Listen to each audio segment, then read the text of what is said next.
नमस्कार दोस्तों, तो हम लोग अनुपात सीख चुके थे। अब अनुपात से रिलेटेड एक आखिरी एक्सरसाइज हम लोग करेंगे 12B। ठीक है, तो आइए हम लोग अभ्यास 12B करते हैं।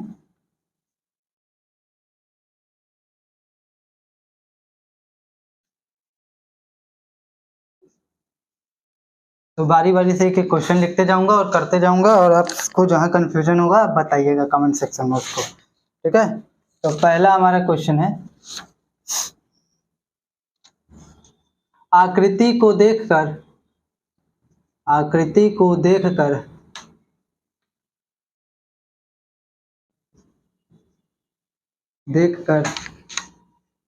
अनुपात निकालिए या अनुपात निकालिए।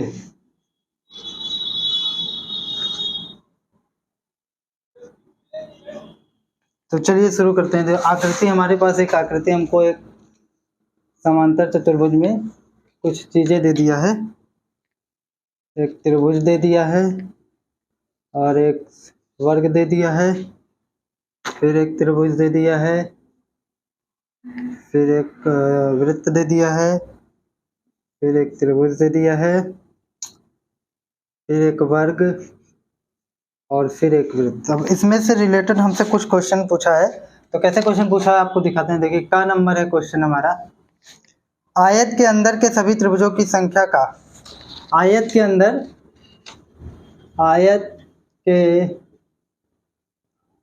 के सभी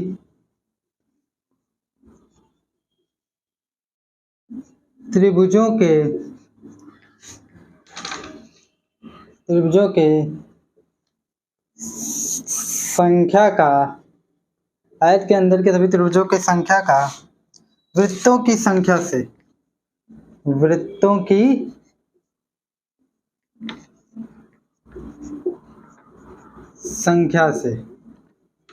तो सबसे पहले यहाँ का की जगह आप 1 कर लीजिए, ज्यादा बेटर होगा, रोमन वाला। सेकंड नंबर क्वेश्चन बोल रहे हैं, आयत के अंदर के सभी वर्गों का, आयत के अंदर के सभी वर्गों का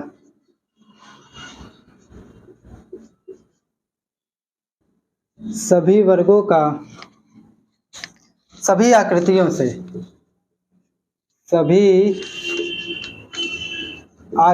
से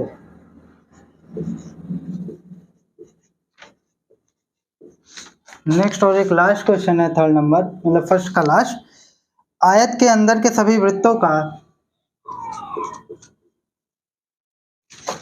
आयत के अंदर के सभी वृत्तों का, आयत के अंदर के सभी वृत्तों का सभी आकृतियों से,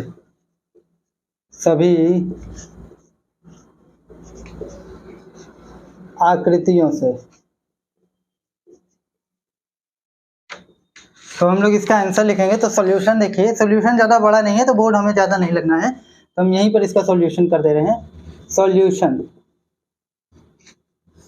तो फर्स्ट नंबर का अगर सॉल्यूशन देखा जाए तो फर्स्ट नंबर का सॉल्यूशन, आयत के अंदर के सभी त्रिभुजों की संख्या का वृत्तों की संख्या। तो आयत में जो चित्र बने हैं इसमें कितने त्रिभुज हैं, 1 2 3। त्रिभुजों की संख्या का वृत्तों की संख्या, तो वृत्त कितने हैं, 1 2 2, तो अनुपात लेना है। तो 3 अनुपाते 2, ये हो गया, पहला खत्म। सेकंड वाला, आयत के अंदर के सभी वर्गों का सभी आकृति से, तो वर्ग कितने हैं, 2, तो लिख लीजिए 2, और इसका सभी आकृतियों के साथ मतलब देखिए 1 2 3 4 5 6 7, तो ये हो जाएगा 7, 2 अनुपाते 7। अब थर्ड नंबर देखिए क्या कह रहा है, आयत के अंदर के सभी वृत्तों का सभी आकृतियों से, तो वृत्त कितने, 1 2, एक मिनट, यहाँ पर क्या बोला था, आयत के अंदर के सभी वर्गों का सभी आकृतियों से। ठीक है, वर्गों का तो हो गया, और सभी वृत्तों का, ठीक है, 1 2, ठीक है, ये भी सही है। तो 1 2 3 4 5 6 7, तो 2 अनुपाते 7, ये भी हो जाएगा। भाई अगर सभी आकृतियों से बोला है तो वो खुद आकृति भी तो आएगी, ठीक है। तो इस तरह अगर बोल देता त्रिभुजों का सभी आकृतियों के साथ, तो 1 2 3 त्रिभुज, फिर 1 2 3 4 5 6 7, तो 3:7 हो जाता। तो इस तरीके से हमारा पहला क्वेश्चन समाप्त हो गया। ठीक है, तो आई होप आपको ये समझ में आया होगा। अब आइए नेक्स्ट करते हैं।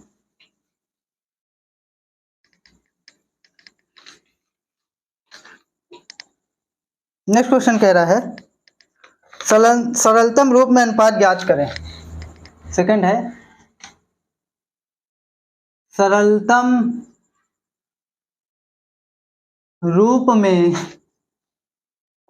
रूप में अनुपात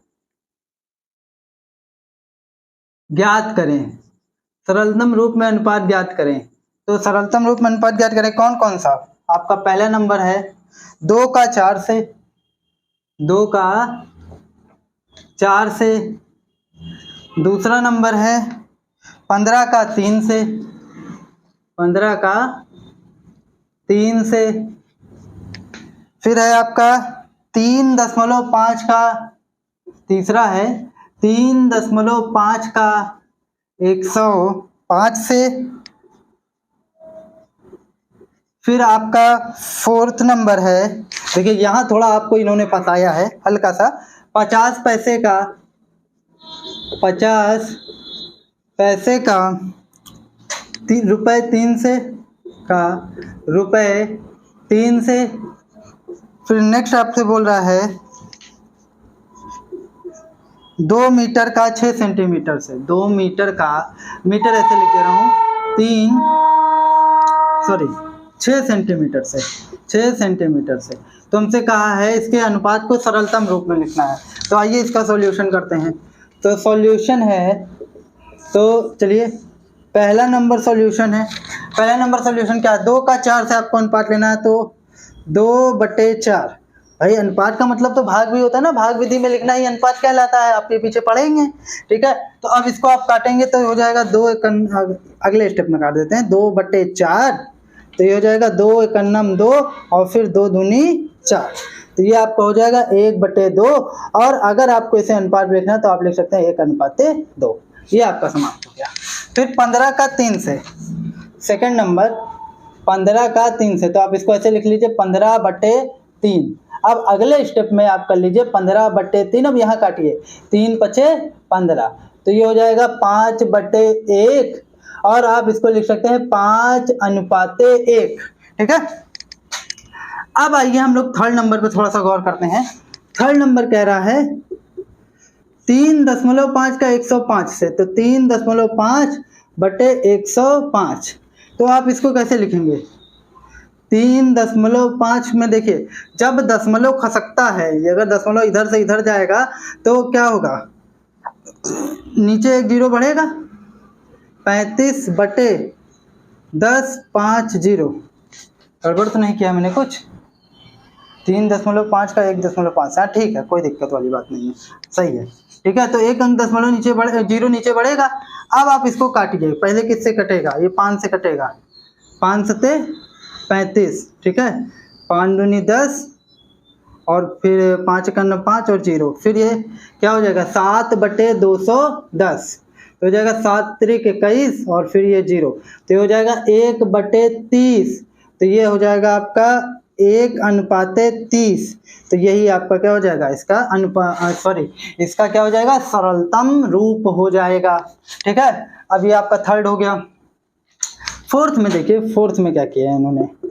फोर्थ में कह रहे हैं 50 पैसे का 3 रुपए से, तो 50 पैसे और 3 रुपए। अब जरा समझिएगा, इन्होंने कहा है 50 पैसे का 3 रुपए से। हम जानते हैं कि जब भी हम अनुपात लेते हैं तो उसकी यूनिट क्या होनी चाहिए? सेम होनी चाहिए, लेकिन ये पैसे में है, ये रुपए में है, तो इस रुपए वाले को पहले हम लोग पैसे में कन्वर्ट कर लेते हैं। 50 पैसे बटे 3 रुपए को अगर हम रुपए में कन्वर्ट करें तो ये हो जाएगा 300 पैसे। कैसे भैया? यहाँ 300 पैसे हो गए। देखिए 1 रुपए में होते हैं 100 पैसे, तो 3 रुपए में कितने हो जाएंगे? 300 पैसे हो जाएंगे। तो पैसे से पैसे आपका कैंसिल हो जाएगा, यूनिट तो वैसे भी कैंसिल हो जाती है। फिर हम इसको ऐसे लिख सकते हैं सीधे 50/300। अब यहाँ 0 से 0 शहीद हो जाएंगे, तो बचेगा क्या? 5/30 तो हो जाएगा 5 छंग 30, तो ये हो जाएगा आपका 1/6 बराबर 1:6। ठीक है, इस तरीके से आप अनुपात को इसमें सरलतम रूप में लिख सकते हैं। एक क्वेश्चन और है, इसको कर लेते हैं फिर आगे चलते हैं। तो क्वेश्चन हमारा 2 मीटर 6 सेंटीमीटर, 2 मीटर से मैं क्वेश्चन क्यों उतार रहा हूँ, क्वेश्चन तो उतारा ही हूँ। तो 2 मीटर 6 सेंटीमीटर का अनुपात लेना है, तो 2 मीटर बटे में 6 सेंटीमीटर, 6 सेंटीमीटर। अब जरा समझिएगा, फिर यूनिट सेम होनी चाहिए, तो इसको हम मीटर में कन्वर्ट, सेंटीमीटर में कन्वर्ट कर लेते हैं मीटर वाले से। अच्छा, क्या हम सेंटीमीटर से मीटर में नहीं जा सकते? बिल्कुल जा सकते हैं, ठीक है, और वही करेंगे। लेकिन मीटर से सेंटीमीटर में भी तो आ सकते हैं। मीटर से सेंटीमीटर में आने से क्या होगा, देखिए थोड़ा सा गड़बड़ होके वर्डिंग में। देखिए, मीटर से हम लोग सेंटीमीटर में कन्वर्ट करेंगे, क्यों? क्योंकि जब हम इसमें गुणा करेंगे 1 मीटर में 100 सेंटीमीटर होता है, तो 2 मीटर में कितना हो जाएंगे, 200 सेंटीमीटर। लेकिन जब सेंटीमीटर वाले को मीटर में कन्वर्ट करेंगे तो वो पॉइंट में देगा, जिससे हमें कैलकुलेशन में थोड़ी सी प्रॉब्लम होगी। आल्दो हो तो जाएगा, लेकिन हम करेंगे नहीं, ठीक है। तो ये हो जाएगा 1 मीटर में 100 सेंटीमीटर, तो 2 मीटर में 200 सेंटीमीटर। सीएम लिख देता हूं मैं सेंटीमीटर को, और 6 सीएम लिख देता हूं, कोई दिक्कत? अब सीएम से सीएम आप छोड़ दीजिए, यानी सेंटीमीटर से आप सेंटीमीटर छोड़ दीजिए, तो ये हो जाएगा 200/6। अब इसको काटिए, 6 तिरिक 6 से तो डायरेक्ट नहीं कट पाएगा ये, 200/6, तो ये आपका 2 से कट जाएगा, तो हो जाएगा 100 और बटे 2 तिहाई 6, यानी 100/3। तो ये हो जाएगा 100:3। सही है, कोई दिक्कत? अब नहीं आप काट पाएंगे इसको, बहुत करेंगे दशमलव में ला देंगे, लेकिन अब और सरलतम रूप आप नहीं बना सकते। ऐसा कोई संख्या नहीं है जिसमें 100 और जिसके पहाड़े में 100 और 3 दोनों एक साथ आते हों, तो बस यही इसका अनुपात हो जाएगा। अब आइए नेक्स्ट देखते हैं।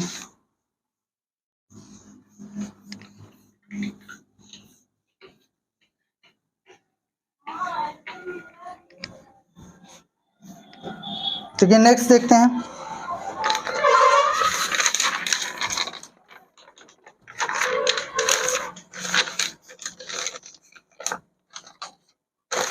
थर्ड नंबर क्वेश्चन, निम्नांकित अनुपातों का सरलतम रूप में लिखिए।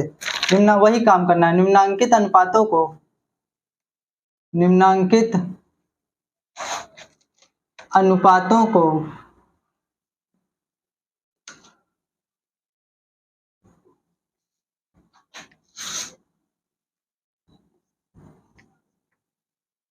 सरलतम रूप में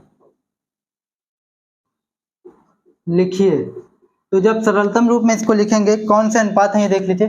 पहला है आपका 2:16, दूसरा है आपका 18:90, तीसरा है आपका 11:121, और चौथा है आपका 13:39।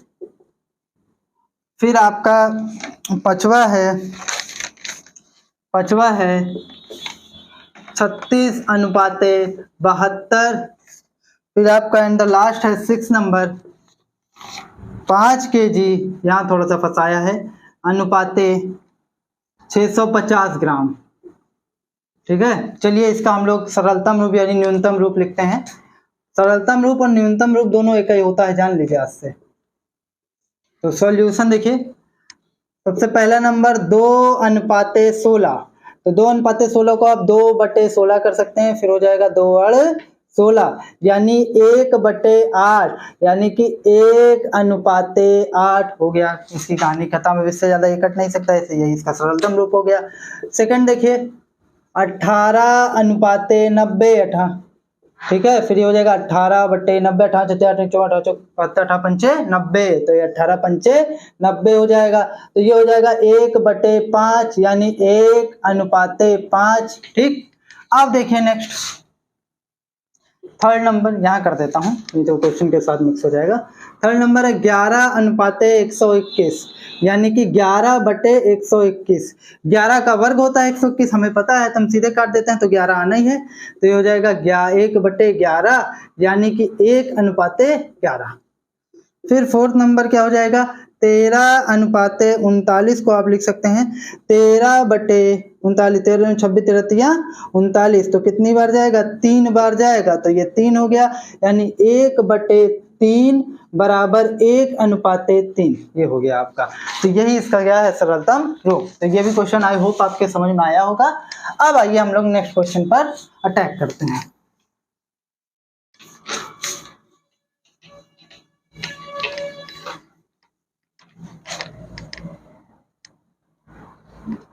इसमें बताना है कौन सा अनुपात बड़ा है। 4th नंबर,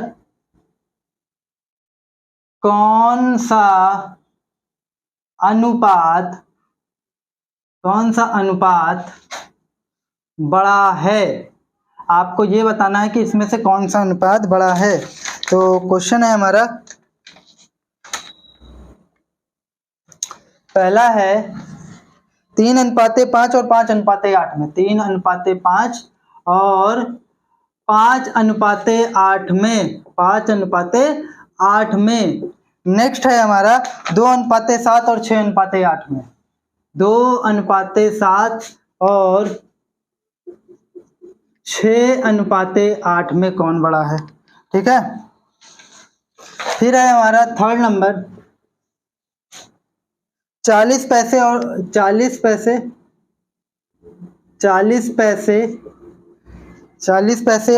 2 रुपए तथा 60 पैसे 4 रुपए, 60 पैसे 4 रुपए। ठीक, समझिएगा। इसमें हमको बड़ा पता करना है। तो बड़ा बताया है ना आपको मैंने पीछे, कैसे पता करते हैं? सबसे पहले हर को बराबर करते हैं। चलिए आइए करते हैं सॉल्यूशन। तो सबसे पहला काम हम करेंगे, इसको लिख लेते हैं 3:5 को हम लिख लेते हैं 3/5। उसी तरीके से 5:8 को हम लिख सकते हैं 5/8। अब इन दोनों का एलसीएम लेंगे, जो आता है वही हर को बनाने की कोशिश करते हैं। तो इन दोनों का एलसीएम 5 और 8 का एलसीएम लीजिए। 5 और 8 का एलसीएम होगा, 5 से कटेगा 1 और ये 8 हो जाएगा। अगर मैं डायरेक्ट करूं, नहीं तो आप ऐसे भी काट सकते हैं। वैसे नियम के अकॉर्डिंग अगर चले तो 5 और 8 का आप एलसीएम लेंगे तो सबसे पहले आप 2 से काटेंगे, तो ये 5 2 4 8, फिर आप 2 से काटेंगे, फिर ये 5, फिर 2 दूनी 4, फिर आप 2 से काटिए, फिर ये 5 और 2 1 2, फिर आप 5 से काटिए, फिर 1। अब आप एलसीएम ले लीजिए, 2 दूनी 4, 4 दूनी 8, 8 5 40। तो एलसीएम कितना है? 40। मतलब कि इसका हर हमको हर हाल में 40 बनाना है दोनों का। तो कैसे 40 बनेगा? इसमें हम 8 से गुणा करा दें ऊपर नीचे, तुल्य भिन्न याद है? 8 से गुणा करा दें तो 8 तिरिक 24 और 8 5 40। इसी तरीके से यहाँ पर हम लोग ऊपर नीचे 5 से गुणा करा दें तो इसका हर कितना हो जाएगा? 40 50 25 8 5 40। ठीक है, अब इसका हर 40 हो गया। अब बताइए आप, चूंकि 25/40 में 24/40 की तुलना में 25/40 बड़ा है, इसलिए आप कहोगे, इसलिए 24/40 किसका रूप है? 3:5 और 25/40 किसका रूप है? 5:8 का। इसलिए 5:8 जो है होगा वो आपका बड़ा होगा किसकी तुलना में? 3:5 की तुलना में। ठीक है, अब आइए नेक्स्ट क्वेश्चन देखते हैं इसी तरीके से। 2nd नंबर क्वेश्चन, 2:7 है और 6:8 है, यानी आप इसको लिख सकते हैं 2/7 6:8, यानी 6/8। अब इसमें सरलतम रूप करने की कोई जरूरत नहीं है, सीधे हमको वैसे भी तुल्य भिन्न बनाया, तुल्य भिन्न बनाइए और बताइए कि कौन बड़ा है और कौन छोटा है। तो अब देखिए 7 और 8 का एलसीएम सीधे 7 8 56 होगा। एक बात जानिए, एलसीएम निकालने की ट्रिक होती है जब दोनों एक दूसरे के पहाड़े में नहीं होते या तो दोनों में कुछ कॉमन नहीं हो ना, तो आप सीधे दोनों का गुणा करा दीजिए करिए, वही उसका एलसीएम हो जाता है। जैसे 7 और 8 में कुछ कॉमन नहीं मिलेगा, आप इसका गुणनखंड करिए, दोनों में कुछ कॉमन नहीं मिलेगा। जब दोनों में कुछ कॉमन नहीं मिलेगा तो आप सीधे दोनों का गुणा करा दीजिए, 7 8 56। 56, तो सीधे 56 ही इसका क्या हो जाएगा, लासा हो जाएगा। तो जब इसका 56 लासा हो जाएगा तो आप सीधे इसके हर को 56 बनाने का प्रयास करेंगे। तो 56 ये कैसे बनेगा आप ही बताइए, हम आप ही से पूछ रहे हैं 56 कैसे बनेगा। तो आप ऊपर नीचे क्या करिए, 8 से गुणा करा दीजिए। इतना मेरी आंख में कुछ चला गया। हाँ, तो 8 से जब आप ऊपर नीचे गुणा कराएंगे तो ये हो जाएगा 8 दूनी 16 और 7 अठे 56। फिर यहाँ पर कैसे 56 बनेगा, हम आपसे पूछ रहे हैं, बताइए 56 कैसे बनेगा।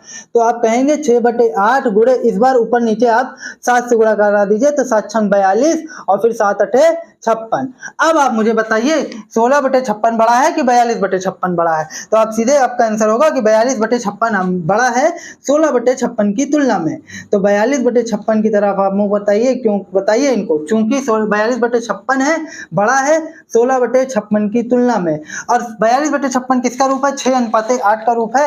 इसलिए आप कहेंगे कि 6:8, क्या भैया 6:8 जो होगा वो बड़ा होगा 2:7 की तुलना में। तो आप इनको यहाँ बता दीजिए, इसलिए 6:8 बड़ा होगा 2:7 की तुलना में। ठीक है, तो ये आपका आंसर होगा, ये आपका हो गया। अब नेक्स्ट आइए लास्ट और थर्ड नंबर देखते हैं। तो थर्ड नंबर में इन्होंने थोड़ा सा खुराफात किया है, तो उसको हम लोग पहले सही करेंगे, फिर हम इसकी तुलना करेंगे। देखिए क्या है, 40 पैसे, थर्ड नंबर है, 40 पैसे बटे 2 रुपए, 2 रुपए। तो 40 पैसे, अब 1 रुपए में 100 पैसे, तो 2 रुपए में 200 पैसे, 200 पैसे।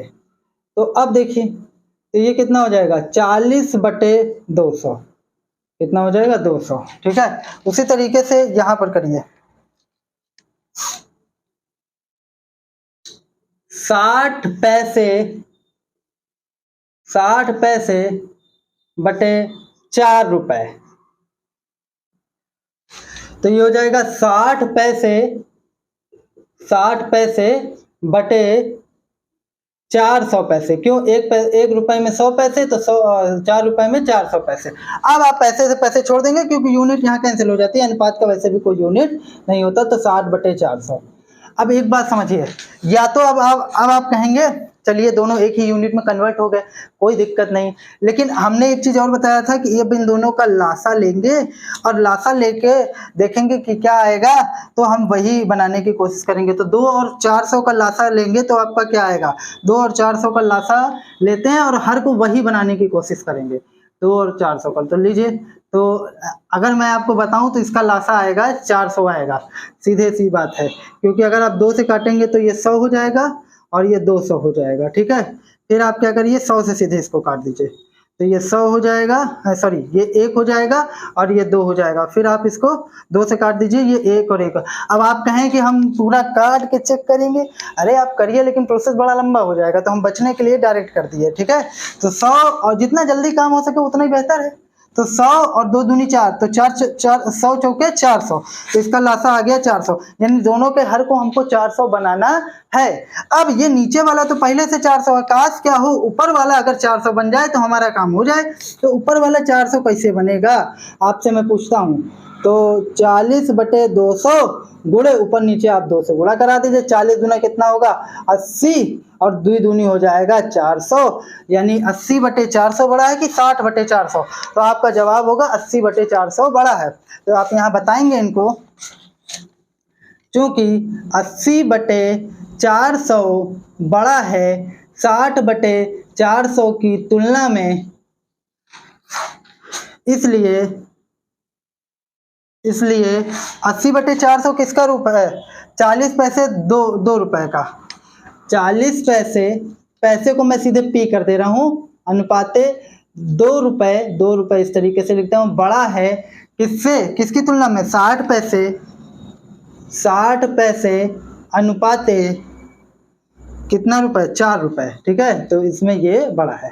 आई होप आपके ये समझ में आया होगा। ठीक है, अगर आपको नहीं समझ में आया तो एक बार वीडियो को रिवाइंड करिए और फिर से देखिए, बिल्कुल श्योर समझ में आएगा। ऐसा कुछ नहीं है जो मैं यहाँ बताऊं, और क्योंकि पीछे से सब रिलेटेड है, पीछे जो थ्योरी पोर्शन पढ़ाए थे उससे सब रिलेटेड है।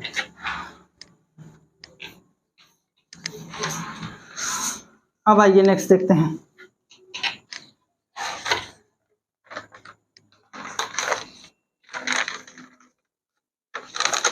पांचवा नंबर,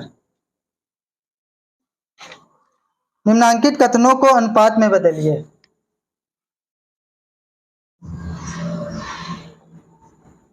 निम्नांकित कथनों को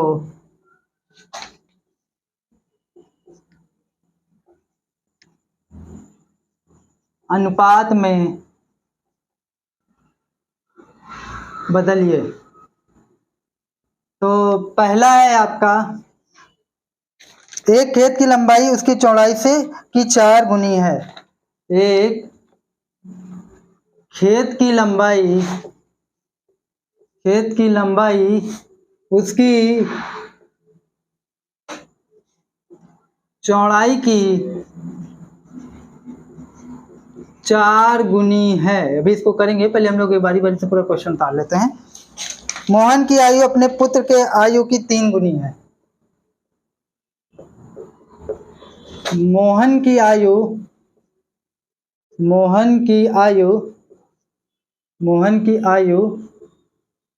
अपने पुत्र के आयु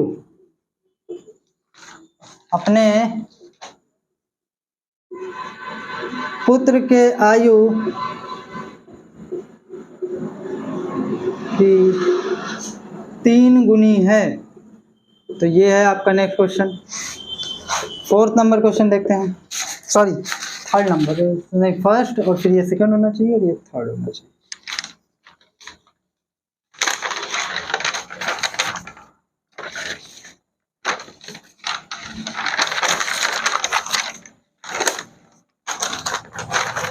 गणित के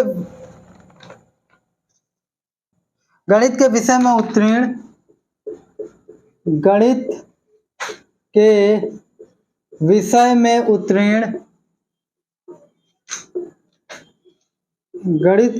में उत्तीर्ण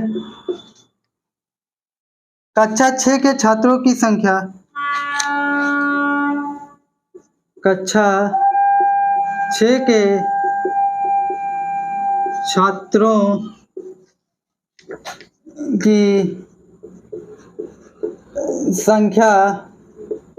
के 3/4 थी। 3/4 थी।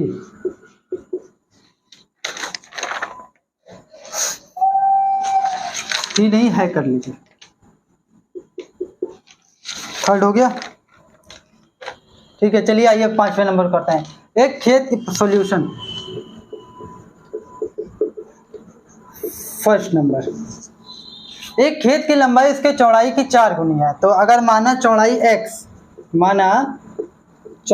बराबर x, तब लंबाई कितनी है? चौड़ाई के 4 गुनी है, तो चौड़ाई में 4x कर दीजिए। हाँ, तो अब आपको अनुपात किसका लेना है? अनुपात आपको लेना है लंबाई को पहले रखना है, क्योंकि लंबाई पहले दी है। उसके बाद आपको चौड़ाई रखना है। तो लंबाई आपकी 4x, देखिए एक बार फिर से समझ लीजिए। खेत की लंबाई उसके चौड़ाई की 4 गुनी है, तो लंबाई उसके चौड़ाई की 4 गुनी। अगर हम चौड़ाई को x मान लेते हैं, तो लंबाई 4 गुनी होने के लिए x, अगर तो उसका 4 गुना करेंगे तो कितना हो जाएगा? 4x। अब चौड़ाई हमको क्लियर तो है नहीं, इसलिए हमने चौड़ाई को x मान लिया। 4x, पीछे बीजगणित पढ़ाए थे इसलिए 4x अनुपाते x। तो अब इसको आप सही करेंगे तो हो जाएगा 4x बटे x, भाग विधि x। तो जब भाग विधि में लिखेंगे तो x से x कैंसिल हो जाएगा, तो हो जाएगा 4/1, यानी 4/1। ठीक, तो ये आपका पहला नंबर सॉल्यूशन था। अब आइए 2nd देखते हैं। मोहन की आयु अपने पुत्र के आयु की 3 गुनी है। तो माना 2nd नंबर है, माना पुत्र की आयु x, अगर हम x वर्ष, कितनी x वर्ष, तो पुत्र के आयु से पिता की आयु 3 गुनी, मतलब पुत्र जितना भी हो अगर उसका 3 गुना कर देते हैं तब पिता के बराबर। मतलब अगर पुत्र मान लेते हैं, अगर 14 साल का है तो उसका 3 गुना 14 28 14 42 साल का पिता है, लेकिन इस केस में हमको क्लियर है नहीं तो हम यहाँ x वर्ष मान लिए। अब जब इसको हमने x वर्ष मान लिया तो पिता की आयु क्या होगी, पिता की आयु लिखे हम, सॉरी आयु, पिता की आयु होगी 3 गुना ना 3x वर्ष। कोई दिक्कत आई होप नहीं होगी। अब आपको अनुपात लेना है। अब सवाल ये किसको पहले लिखें, तो क्वेश्चन के अकॉर्डिंग चलेंगे, ठीक है। आप चाहें जिसको चाहे पहले रखें, कोई दिक्कत नहीं है। अनुपात में मतलब चीज़ वही निकल के आती है चाहे जिसको जिधर रखते हैं, ठीक है। तो लेकिन जिसको चले, मोहन की आयु अपने पुत्र के आयु की मतलब पिताजी पहले हैं हमारे, मोहन पिता है, तो 3x अपॉन x, तो x से x कैंसिल हो गया। अब ये हो जाएगा 3/1 बराबर 3:1। अब ज़्यादा कन्फ्यूजन है, पिछले क्वेश्चन में अनुपात पहले लिख के तब हम उसमें किए थे, यहाँ डायरेक्ट कर दिए, ठीक है। हमको चीज़ समझ में आनी चाहिए।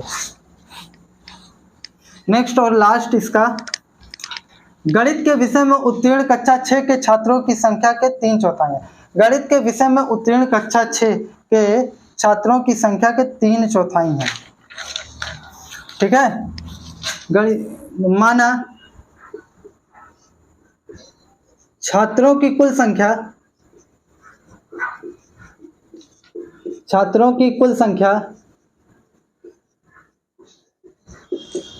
कुल संख्या बराबर x। कह रहा है कि जितने भी छात्र हैं कक्षा 6 में उसके 3/4 गणित में उत्तीर्ण हुए हैं, है ना। तो गणित में उत्तीर्ण छात्रों की संख्या, गणित में उत्तीर्ण छात्रों के, उत्तीर्ण यानी कि पास, उत्तीर्ण छात्रों की संख्या 3/4 यानी जितने छात्र हैं तो x का 3/4 करेंगे तो 3/4x। अब हम लोगों को इसका अनुपात लेना है। क्या लेना है, अनुपात। तो अनुपात लिया जाए तो अनुपात बेटा क्या होगा बताइए। तो गणित के विषय में उत्तीर्ण, पहले उत्तीर्ण है ना, गणित के विषय में उत्तीर्ण, तो उसको रखते हैं 3/4x बटे अनुपात। अनुपात क्या, या तो ऐसे कर लीजिए, ऐसे भी कर सकते हैं, अनुपात गणित उत्तीर्ण कक्षा 6 के छात्रों की संख्या, उसके बाद कक्षा 6 के छात्रों की संख्या कितने माने x। अब दोनों में x है तो अगले स्टेप में ऐसे कर दीजिए 3/4x बटे x। आप ऐसे ले यहाँ लिख देते हैं 3/4x बटे x अनुपाते x बटे x, ठीक है।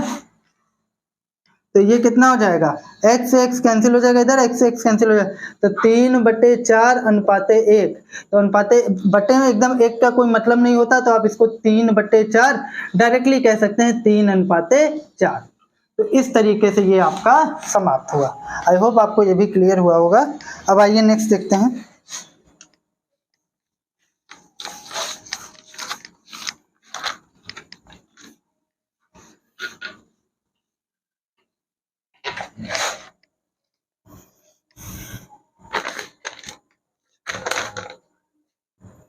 छठवें में 2 क्वेश्चन दिया है। पहला नंबर, अच्छा छठवें में पहले आपको क्वेश्चन बता रहा है, फिर उन्होंने उसके 2 पार्टीशन किए। एक विद्यालय कक्षा 6 में, एक विद्यालय के कक्षा 6 में, एक विद्यालय में कक्षा 6 के 6 में, कक्षा 6 में 100 बच्चे पढ़ते हैं, 100 बच्चे पढ़ते हैं, 100 बच्चे पढ़ते हैं। इसमें से 40 लड़के तथा शेष लड़कियां हैं। इसमें से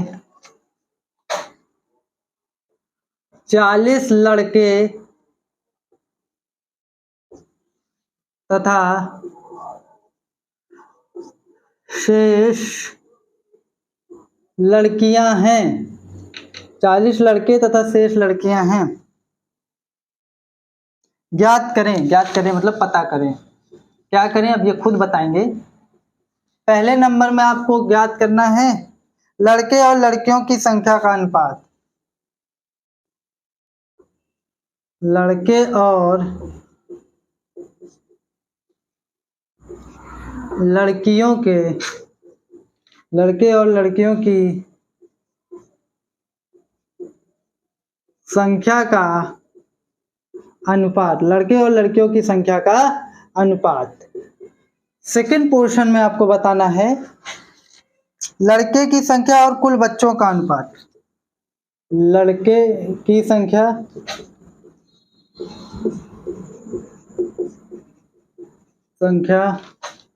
और कुल बच्चों का अनुपात।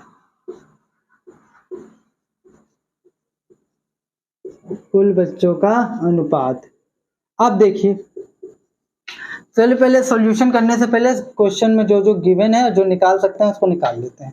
पहला नंबर आपको दिया है कुल बच्चे। कुल बच्चे बेटा कितने हैं? कुल बच्चे हैं आपके 100। कितने हैं? 100 पढ़ते हैं। जिसमें से लड़के कितने हैं? 40 लड़के हैं। देख लीजिए, तो कुल बच्चे, कुल ऐसा लिख देते हैं कुल बच्चों की संख्या। कुल बच्चों की संख्या, कुल बच्चों की संख्या बराबर 100, और जिसमें लड़कों की संख्या, लड़कों की संख्या जो निकल कर आएगी वो दी है, उन्होंने दिया ही है शायद मेरे ख्याल से 40। तो अब लड़कियों की संख्या भी हम निकाल लें क्योंकि अभी हमको जरूरत पड़ेगी। लड़कियों की संख्या, अब हम आपसे पूछते हैं लड़कियों की संख्या हो गई। अगर कुल बच्चे 100 हैं, हम आपसे पूछ रहे हैं अगर कुल बच्चे 100 हैं, 100 में से 40 लड़के हैं, तो 100 में से अगर 40 को हम हटा दें तो केवल लड़की ही तो बचेंगी। तो क्या हो जाएगा? 100 माइनस 40 यानी बराबर 60 लड़कियां हैं हमारे पास। ठीक है, अब हम आइए इनके क्वेश्चन को थोड़ा सा करते हैं। तो पहला पोर्शन ये कह रहे हैं आपको अनुपात लेना है। क्या लेना है? अनुपात। अब किसका किसका अनुपात लेना है? लड़के और लड़कियों की संख्या का अनुपात। तो लड़के 40, लड़कियां 60, तो ले लिया अनुपात। चलिए अब हम क्या करते हैं, इसका सरलतम रूप कर देते हैं। तो 0 से 0 कट जाएगा, तो ये हो जाएगा 4/6। 2 दूनी 4, 2 तिहाई 6, यानी 2/3। तो आप इसको ऐसे लिख दीजिए 2:3। अच्छा, आप ऐसा तो कंफ्यूज नहीं होते कि अनुपात में बोल के कभी अनुपात में लिख देते हैं फिर भाग में करते हैं, कभी डायरेक्टर रख देते हैं। अनुपात का मतलब ही होता है भाग में भाग द्वारा तुलना, मतलब भाग में लिखना ही अनुपात होता है। तो चाहे भाग में लिखे चाहे अनुपात में लिखे, बात एक ही है। ठीक है, नेक्स्ट देखिए, लड़के की संख्या और कुल बच्चों की संख्या। नेक्स्ट अनुपात लेंगे सेकंड नंबर, तो ये वाला अनुपात लेंगे। तो लड़के की संख्या कितनी है? 40, और कुल बच्चों की संख्या है 100। तो 0 0 कट गया, 4/10, 2 दूनी 4 और 2 पंचे 10, यानी कि कितना हो जाएगा? 2/5। और इसको हम लोग लिख सकते हैं 2:5। ठीक है, तो इस तरीके से ये भी क्वेश्चन आपका समाप्त होता है। अब आइए नेक्स्ट देखते हैं।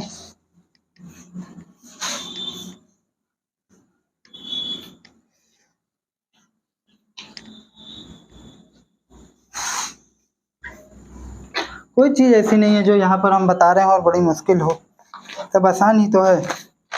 अभिनव की आय ₹5,000। 7वां नंबर क्वेश्चन है, अभिनव की आय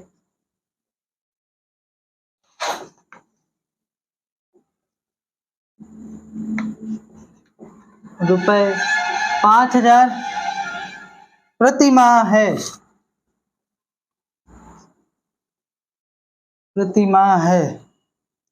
वह ₹3,000 प्रति माह व्यय कर देता है, यानी खर्च कर देता है। वह ₹3,000 प्रति माह व्यय कर देता है।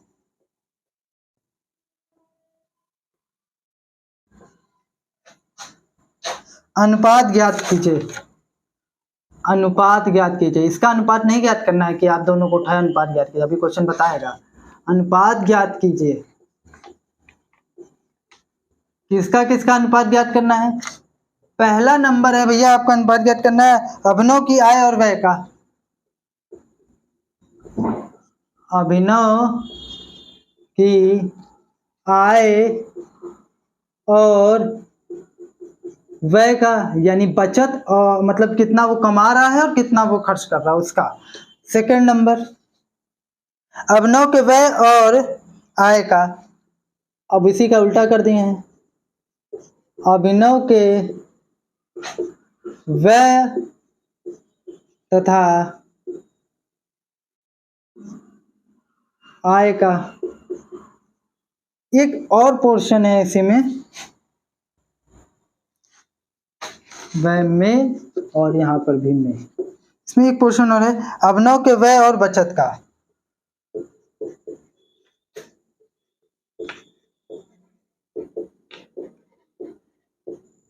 व्यय और बचत का। चलिए इसको सॉल्व करते हैं। तो सॉल्यूशन देखिए, सबसे पहले हम लोग क्या करते हैं, जो चीज गिवन है उसको लिख लेते हैं और जो चीज निकाल सकते हैं उसे निकाल लेते हैं। तो अब क्या होगा, सबसे पहले आपको दिया क्या है, कुल आय। कुल आय प्रति माह यानी एक महीने में कितना वो कमाता है, देखिए दिया है ना, अभिनव की आय इतना प्रति माह, प्रति माह है, वह ₹3000 प्रति माह व्यय कर देता है। तो कुल आय कितनी है, ₹5000। व्यय कितना कर रहा है, व्यय वो कर रहे हैं कितना, ₹3000, ₹3000। ठीक, अब क्या कह रहे हैं, तो बचत हम निकाल लेते हैं। बचत कैसे निकलेगी भैया, जितनी आय है उसको और जितनी वो खर्च कर देते हैं उसको घटा दें तो हमारा बचत निकल जाएगा। तो बचत निकालेंगे तो बचत हमारा आएगा ₹2000 हमारी बचत आ गई। तो जब ₹2000 हमारी बचत आ गई, अब एक बात समझिएगा, अब हमसे जो क्वेश्चन पूछा है उस पर हम लोग कायम होते हैं। चलिए, अभिनव की आय और व्यय में पहला अनुपात लेंगे हम लोग, आय और व्यय में। अब मैं इस क्वेश्चन को अगर बड़ा बनाना चाहूँ तो मैं यहाँ हिंदी में लिख सकता हूँ, अभिनव के आय तथा व्यय का अनुपात बराबर, ऐसा भी लिख सकता हूँ, लेकिन मैं सीधे अनुपात बराबर लिख रहा हूँ। आप ये समझ जाइएगा कि मैं अभिनव की आय और व्यय में ही अनुपात ले रहा हूँ। तो आय कितना है, ₹5000, 5000, और व्यय कितना है, ₹3000। तो रुपए से रुपए तो शहीद हो जाएंगे और ये 3 जीरो से 3 जीरो भी शहीद हो जाएंगे। तो ये हो जाएगा 5/3, तो ये हो जाएगा 5:3। तो ये पहला आपका निकल गया।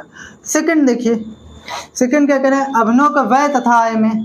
तो व्यय और आय, एक मिनट फिर से इसको पढ़ लेते हैं थोड़ा सा, अनुपात बराबर अभिनव के व्यय तथा आय में। तो व्यय कितना है, इस बार व्यय 3000, बस इसी चीज को आप पलट दीजिए, इसी चीज को आप पलट दीजिए, ₹3000 बटे ₹5000। तो जब आप इसको पलट देंगे तो 3 जीरो से 3 जीरो शहीद हो जाएगा और रुपए से रुपए तो शहीद होना ही है। तो 3/5 बराबर 3:5। तो ये भी खत्म हो गया आपका। अब एक क्वेश्चन और कह रहे हैं, व्यय और बचत में, व्यय और बचत में अनुपात निकाल लेते हैं। तो चलिए निकालते हैं। तो व्यय कितना है इनका बताइए, व्यय तो सीधे सीधे दिए ही था, कितना, 3000। तो ₹3000 बटे, और कितना, बचत कितना था इनका, बचत हम लोग ये निकाले थे ना, बचत कितना था, 2000। तो ₹2000, तो 0 कैंसिल हो जाएगा, 3/2 यानी 3:2।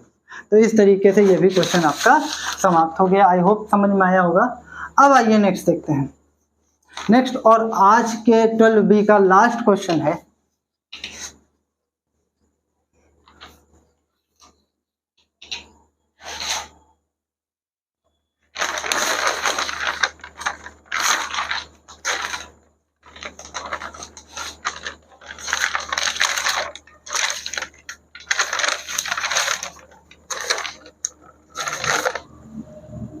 एट नंबर है,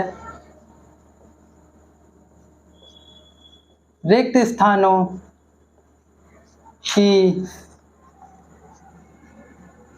पूर्ति करें, रिक्त स्थानों की पूर्ति करें। ठीक है, तो पहला है 8/4 बराबर, ऐसा करके इन्होंने ऐसे डैश कर दिया है, उसके बाद नीचे 32 लिखा है। ठीक है, सेकंड नंबर ऐसे ऐसे करके इन्होंने डैश कर दिया है, बट्टे में 8 कर दिया है, और यहाँ पर 25/50 कर दिया है, 25/50 कर दिया है। फिर थर्ड नंबर 16/4 बराबर 48 बटे ऐसे डैश कर दिया उन्होंने। और 4th नंबर क्वेश्चन है 36 ऐसे डैश कर दिया, उसके बाद 72/12 कर दिया, 72/12। अच्छा समझिए, ये 8/4 है, तो यहाँ 32 कैसे आया होगा? 4 में जब हमने 8 से गुणा करे आया होगा तभी तो 32 आया होगा। अब ये इसके बराबर है तो पक्का ये इसके समतुल्य भिन्न है, और समतुल्य भिन्न बोले या समतुल्य अनुपात बोले, बात एक ही है, ठीक है।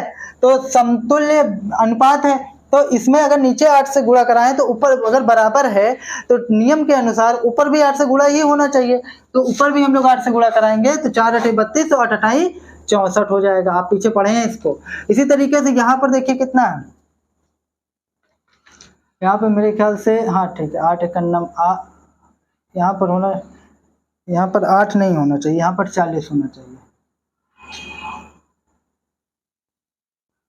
जब 8 × 5 = 40, हाँ 5 से गुणा कराए हैं, तो यहाँ पर भी अगर देखिए इसमें जब भाग लगाएंगे 8 से तो 8 × 5 = 40 हो जाएगा, 5 से 5 × 8 = 40, और इसमें भी तो 5 से भाग, अच्छा थोड़ा सा इसको और अच्छे से समझने कैसे, 25/40 है।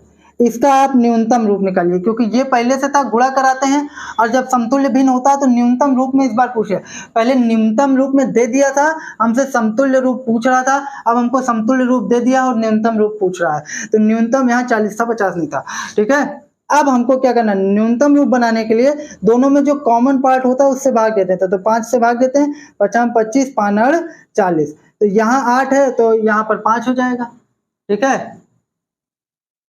अब सीधे ऐसे भी आप समझ सकते हैं, ज्यादा आपको टेंशन लेने की जरूरत नहीं है। 8 × 5 = 40, तो ऊपर भी ऐसे किस संख्या से गुणा कराएं, 5 ही बार जाए, 25 आ जाए, तो ऐसी संख्या हमारी 5 ही है, 50 25। फिर 16 चौक 48 होता है, तो यहाँ भी 4 चौक 16 हो जाएगा समतुल्य भिन्न की परिभाषा से।